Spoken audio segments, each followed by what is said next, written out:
All right, shalom, shalom. First and foremost, I'd like to give all the honor, the praise, and glory unto Yahweh, Bahashem, Yahushua, Bahashem, Rachagwadash. Double honors to the elders and apostles of great Millstone who rule well. Peace and salutations to the elect scattered abroad. This is Brother Barbazar here with a lesson, and Lord willing is edifying. All right, and this lesson will be entitled, He hath not dealt so with any nation. Going into the, main talk going on right now with these Christians, which it's been a thing, right? Them going up and debating on whether the Gentiles can be saved or not, which when they refer to Gentiles, they refer to the heathen nations, right? Because you had a guy, I'm not sure what his name is, Ethiopian looking dude who goes up to the Israelite camps and debates them.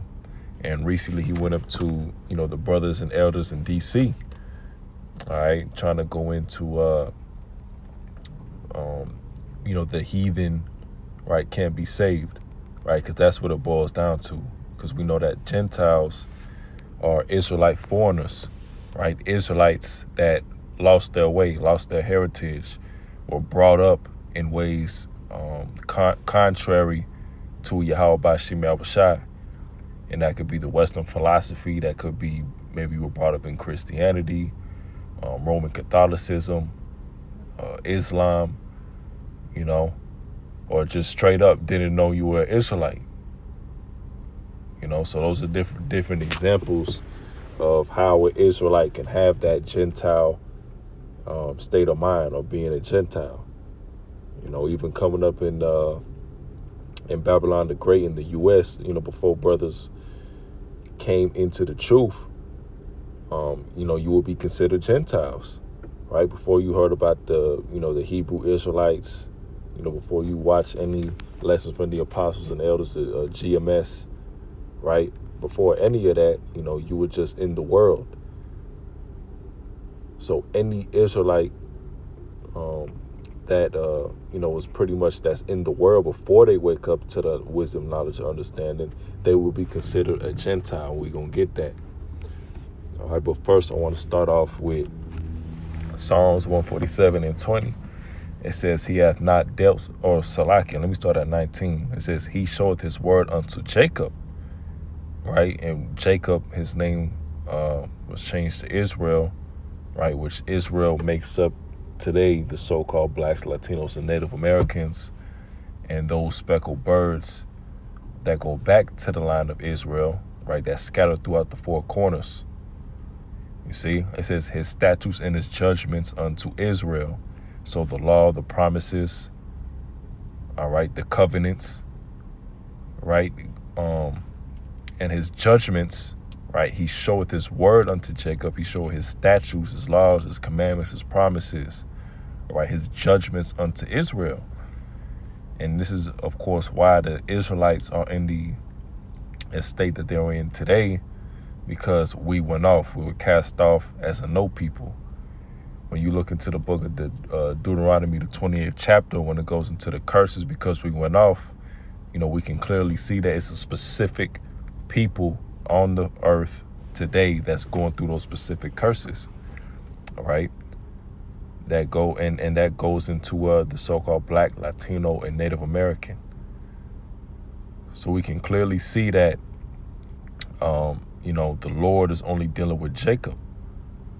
All right, verse 20 says, He hath not dealt so with any nation, and as for his judgments, they have not known them, praise ye the Lord. You see? So salvation, right, is only to Israel, right? The judgment, that mercy extended, that was extended, that Yahushua, came for that reconciliation, right? Because to reconcile, you need to have a prior relationship with, with that person, all right, in order to, pretty much patch things up, make things right again, restore what you once had. And the Lord has only dealt with the nation of Israel in that way, the old covenant, all right, even the new, even though we're not fully established into the new covenant. When you read the book of Jeremiah, the 31st chapter, it goes into only Israel, so, and you know what, let me get that too, because that's something that Christians like to bring up as well. We're in a new covenant, so to speak. But even if we were fully into that new covenant, that's only for the Israelites. So let's read that. It says, behold, the day shall come, saith the Lord, that I will make a new covenant with the house of Israel and with the house of Judah. So the house of Israel being the northern kingdom that was already in Babylon the Great, right, in the new world, so to speak, right, and with the house of Judah, you see, going into the southern kingdom, all right, that was brought here, with the slave ships, all right. It says, verse 32, not according to the covenant that I made with their fathers in the day that I took them by the hand to bring them out of the land of Egypt, which my covenant they break, although I was an husband unto them, saith the Lord. So you see how it's only going into the Israelites. Now when you continue to read, it's not going to say the heathen is going to be brought into this covenant. Other people, people that the Lord has not dealt with, has not had a prior relationship. It only goes into the Israelites.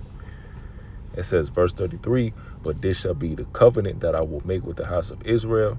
And after those days, saith the Lord, I will put my law in their inward parts and write it in their hearts, and will be their power, and they shall be my people. You see? A covenant with the house of Israel. All right? Putting their law in the inward parts, meaning Israel is going to be perfect.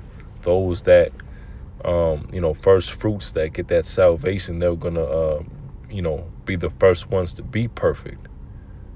All right, have their law in the inward parts, because at that point, Israel will not be capable of going off, right? Giving the Lord, a reason to punish them, right? To put them down, put them as a no people in slavery, captivity, the lowest of the low. That's not going to happen. Verse 34, and they shall teach no more every man his neighbor and every man his brother, saying, know the Lord, for they shall all know me, from the least of them unto the greatest of them, saith the Lord. For I will forgive their iniquity, and I will remember their sin no more. All right. So there you go. So now I'm gonna go back and I want to get Amos 3:1 real quick. It says, hear this word that the Lord has spoken against you, O children of Israel, against the whole family which I brought up from the land of Egypt, saying, you see, you only have I known of all the families of the earth. Therefore I will punish you for all your iniquities. So that's why Israel is being punished the way it's being punished today. All right. You have I known of all the families of the earth. The families mean what? Right? The nations. We can get that word for families real quick.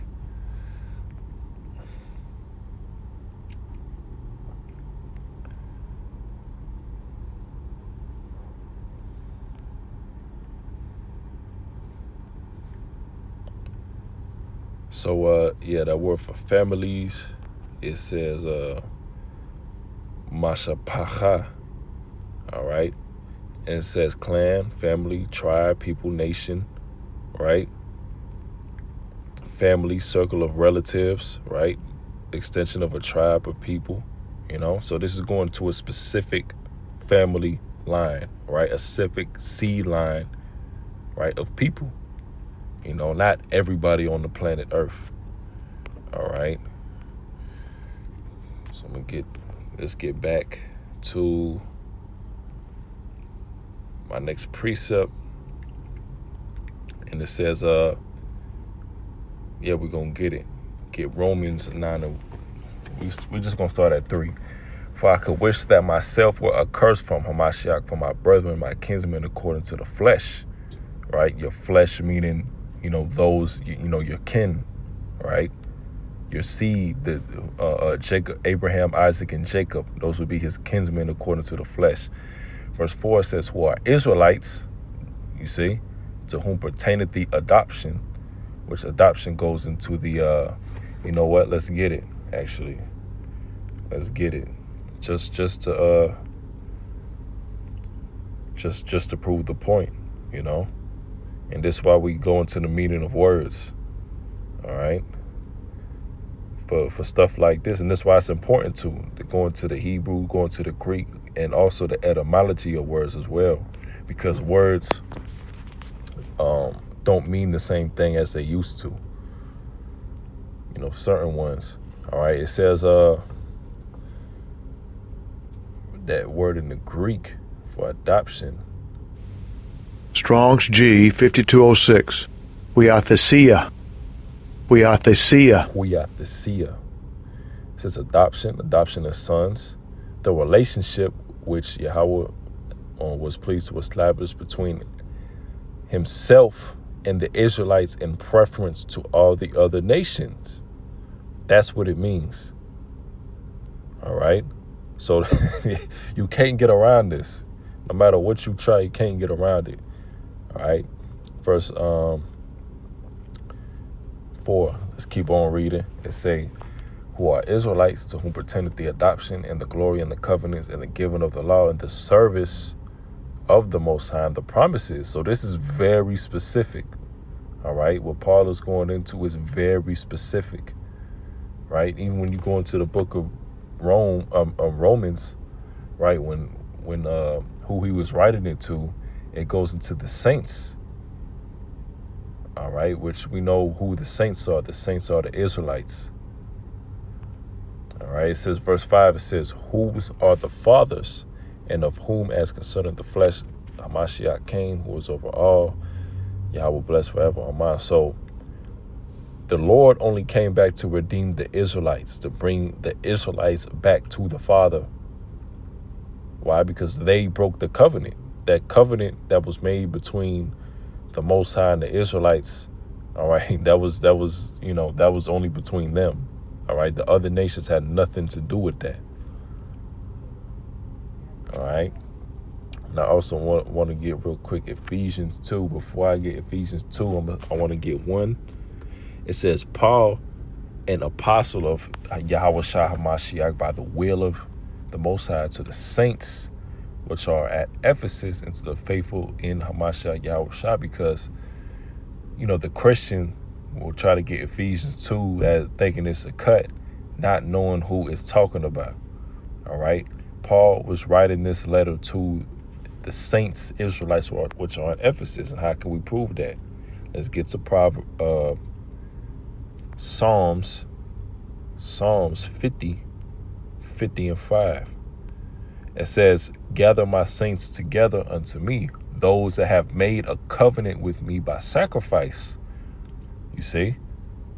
So who made the covenant with the Lord by sacrifice? It was the Israelites. All right. To Ephesians 2. It says, we're going to get right to the point. And 11. Wherefore, remember that ye being in time past Gentiles in the flesh, remember ye being in. So how can you formally be a Gentile, right?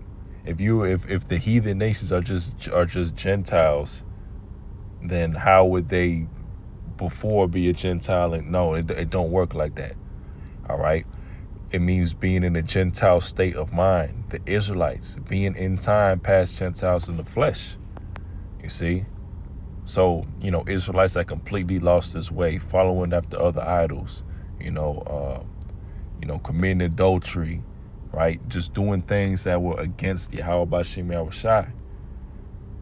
All right. You know, performing lewd sexual acts, right? Fornication, you know, praying in Jesus and Yahweh and Allah. All right. That's an example of Israel being in time past Gentiles in the flesh, who are called uncircumcision by that which is called the circumcision in the flesh, made by hands, that at that time ye were without Hamashiach, being aliens from the commonwealth of Israel and strangers from the covenants of promise. How can you be a stranger from the covenants of promise? All right. The covenants of the promise was only given to Israelites. So that's how they were strangers. All right. Being away, being astray from Yahweh B'Shem Yahushai. All right, having no hope and without the Lord in the world. But now in Hamashiach Yahushai, ye who sometimes were afar off are made nigh by the blood of Hamashiach. All right, and the heathens were never far off. They were just never, they were never even in the equation. They were never, How were the Israelites far off? All right, because they went away from Yahweh B'Shem Yahushai, so that made them far off. Right? It's going to be a reconciliation, and we're going to get that. All right, it says, for he is our peace, who hath made both one, and hath broken down the middle wall of partition between us, between the those that came up knowing that they're Israelites versus those that didn't, that go back to the line of Jacob. It says, having abolished in his flesh the enmity, even the law of commandments contained in ordinances, for to make in himself of twain one new man, so making peace, and that he might reconcile both unto the Most High in one body by the cross, having slain the enmity thereby. All right, so let's get this word for reconcile. All right, because you can only reconcile something that has a previous relationship, restoring something back. All right, it says let's get this word for the Greek. Strong's G 604, apakatalasso.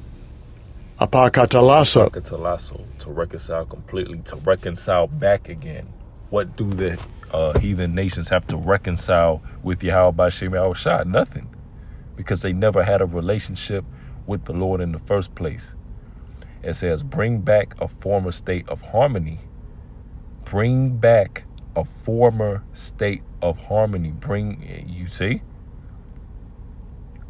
And when the Israelites, when everything was good, right? It was beautiful. Going back to King David, in rule, King Solomon, 40 years of peace, and that's what we want to bring back, that tabernacle of David, which the tabernacle of David, the Israelites were in rulership and the heathen were in subjection, all right, to that rulership, you see? And that's what we want, all right? And that's exactly, what Yahweh B'Shem Yahushai is getting ready to do, right? Bring back, right, to reconcile that relationship with the Israelites again. And we're seeing that, brothers waking up, right? The Hebrew Israelite awakening, all right? And eventually, once all these prophecies come to pass, the Lord is going to make his return and save his elect of the nation of Israel. There's not an elect, a Chinese Edomite slipping through the cracks and to gain salvation. No, this is only talking about the Israelites. Right now, there are those that maybe look like the heathen. You can look like an Edomite, look like a so-called Chinese, Arab, all right, Japanese, but you go back to the nation of Israel, and we speculate that by the Spirit, but hey, as it says, that's part of the prophecy. Israel is going to be scattered throughout the four corners of the earth, But, that'll do it with the lesson. The Lord word that was edifying. So with that, I want to give all the honor and praise and glory unto Yahweh B'Shem Yahushua B'Hashem Rahakwadash Shalom.